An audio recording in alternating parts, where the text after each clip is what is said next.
Dr. Gary here on the road. We are dental practice brokers nationwide. We sell dental practices. So today's topic is, what happens if the second buyer wants to put an offer in 3 weeks after the first buyer has put in an accepted offer? What is protocol? We're going to get into that. As you know, we are now in 28 states throughout the USA. We have 10 employees. And we've been doing this for 13 years.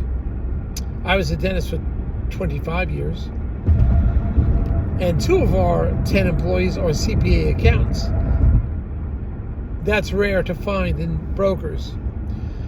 Now, if you want to reach us, it's 201-663-0935, or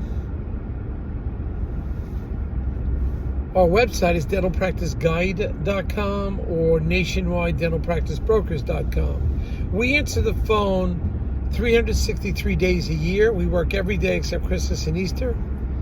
And you can reach us from about 8 a.m. till 9 p.m. every day. So just give us a ring. We'll be more than happy to accommodate you.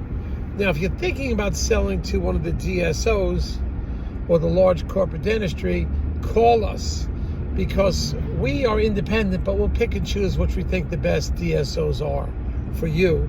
Often they will pay our commission, so therefore the most sellers do not have any commission with us. And when you work with us, many times we can get your legal fees reimbursed upon successful closing, based on criteria, of course. So it works out quite well. We also know that a lot of the DSOs are going through some changes right now, and it's month to month. So we're on the cutting edge of that, and we can share that with you. So please give us a call so we can help you. Now, the topic is at hand. The one buyer gave a letter of intent that was accepted about 3 weeks ago, a month. Going through the process now of contract negotiations, lease negotiations, financing. So we're in that process now. Suddenly a second buyer who had previously seen the practice before the first buyer wants to put an offer in. You know, what is the protocol on that? Well, first you look at your letter of intent to see if it has exclusivity to it or not.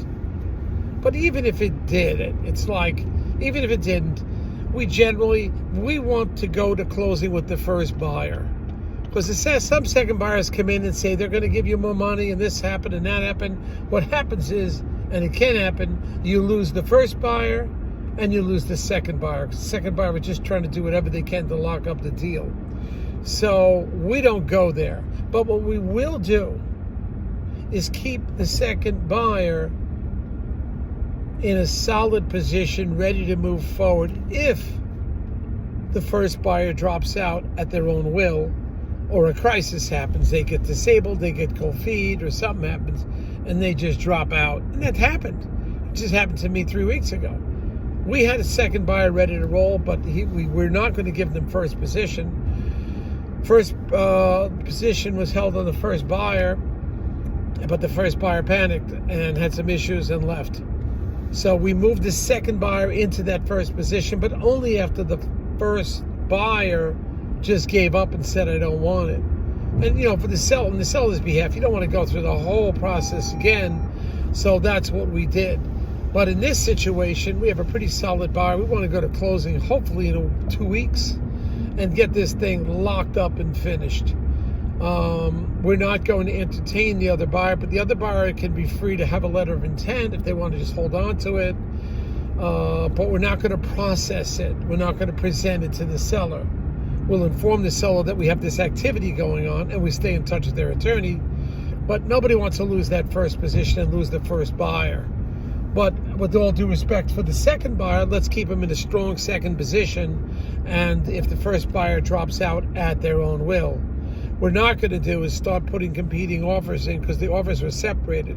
Now, it's a different story if both offers came in within a day or two or 72 hours of each other. That's a different story. Then you can say to both buyers, put your best and final bid in right away. But that's only within 24, 48 hours, not 3 weeks after the first one put their offer in. So that's how the attorneys, and we'll often defer to the attorneys to handle that, but that's not a situation like this. Second buyer is coming in 3 weeks or longer after the first buyer. So we're just going to respect the first buyer's position, keep that position. We don't want to lose our first buyer, and that's what we do. So we right now are talking to the second buyer and telling him, look, just have all your papers ready, get approved by the bank. You can think about an offer, but we really can't accept it. However, you could be in that strong second position. But, if the first buyer decides to drop out at their own free will, then you could move into the top position. But we're not going to compete against the first buyer in this circumstance. Now, we do this with the compliance of the seller, with the compliance of the seller's attorney. We communicate with everybody, obviously. But just to tell you how that works and what the protocol is, we've talked about this before, but this is just happening the last few weeks, last few months. It's been happening a lot. So we just want to tell you how the system works. Get your offer in early. Don't sit on these things. If you like something, do your due diligence, and move on it. Just move on it. When you put the letter of intent in, it's non-binding anyway, so just move on it. But most of the time, even though it's non-binding, we stick with it. And process that, an offer. So any questions, you call us on that. We are always open to offers. Or always, if you need advice and so forth, we can help you with that. We've been doing this a long time. We don't have all the answers, but, we have a significant amount of experience, and we defer to the attorneys when something happens. And we know all the great dental attorneys. So that's kind of how everything works. Okay? So call us. Thank you.